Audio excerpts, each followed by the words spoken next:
لەو سەردەمەیە ئەم سیاسەتانە هەمووی بە فەشەلیانە ئەهێنا. طبعا ئینگلیزەکان نانەویست ئەو کاتە کورد ببێ بە هیچ شتێک. ئێستاش نازانین بزەبت بۆچی ئینگلیزەکان نەیانویستووە کورد ببێ بە شتێک.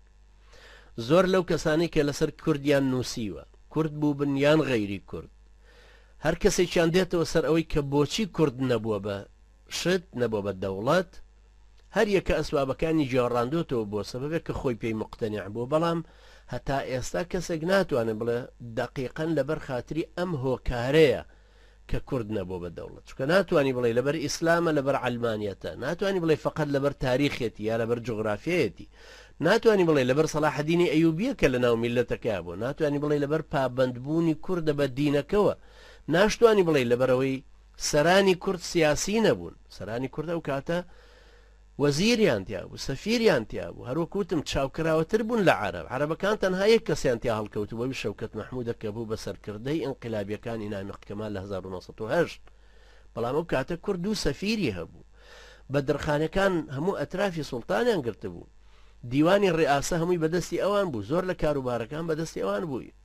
ئیبراهیم پاشای میلی دووەم شخصیەتی هەموو ناودەسەڵاتی دەوڵەتی عوسمانی بوو لە دەوڵەمەندی و نەفوزە کە زاوای عەرەبەکانی شەممەرە.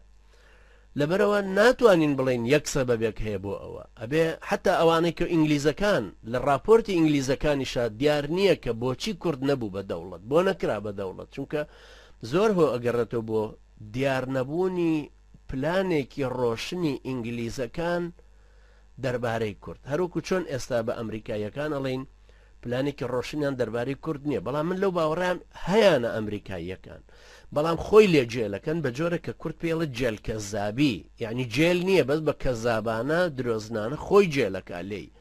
ئەزانە بارودۆخی کوردی ئێستا لە چه حاڵەتێکیەتی و ئەشزانە کە کوردەکان سوورن لەسەر هەبوونی قەوارەیەکی ئازادی خۆیان کە هیچ کەسێ دەست نەخاتە ناوی، بەڵام ئەڵەن بەم شێوەی ئێستایان ڕازی بن چاکترە. خۆی ئەم شێوەی ئێستاش نامێنێ، ئەوە ئێستا عیلاقەی بە دەسەڵاتی احتیلالەوە هەیە. ئەگەر احتیلال بڕوە دەوڵەتێکی مرکزی دروست ببێت، دەوڵەتی مرکزی ممکن نییە قبول کە کورد بۆ خۆی لێەوە کیانە دروست بکە و بەو بیکە بەو ڕێسایە پشکی خۆم بۆ خۆم لێل تۆشا خۆم. ناشێ هەم ویلایەتێک بۆ خۆی دروستکە لە کوردستانە هەرێمێکی فدرالیزم و دەوڵەتێکی وەکو دەوڵەتی هەبێ و حکوومەتێکی هەبێ، لە هەمان کاتیشان لە بەغدادا خاوەن نفوز و خاوەن میزانیش بێ، نەشێڵە میزانی سەرێ بێ بۆ مرکز. ئەوە تەمان هیچ دەوڵەتێکی مرکزی ئەوە قبول ناکە.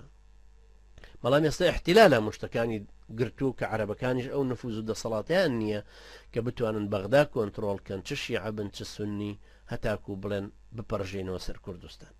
ئەم مەشروعانەی ئینگلیز بە شێوەیەکی گشتی فەشەلی هێنا، چونکە ئەوان تاکو ئەو کاتەش هەر سوور بوون لەسەر ئەوەی دەوڵەتانی دەوری کورد کە ئێران و تورکیان زیاتر سڵحاوترن بۆ ئینگلیز، دەوڵەتیشن ئەرکیشیان کەمترە، ئاسانتر تەفاهمیان لەگەڵە کرێ وەک لەو پەراگەندەیەی کورد خۆی، و ئەوەشیان بۆ مەسلحەتترە.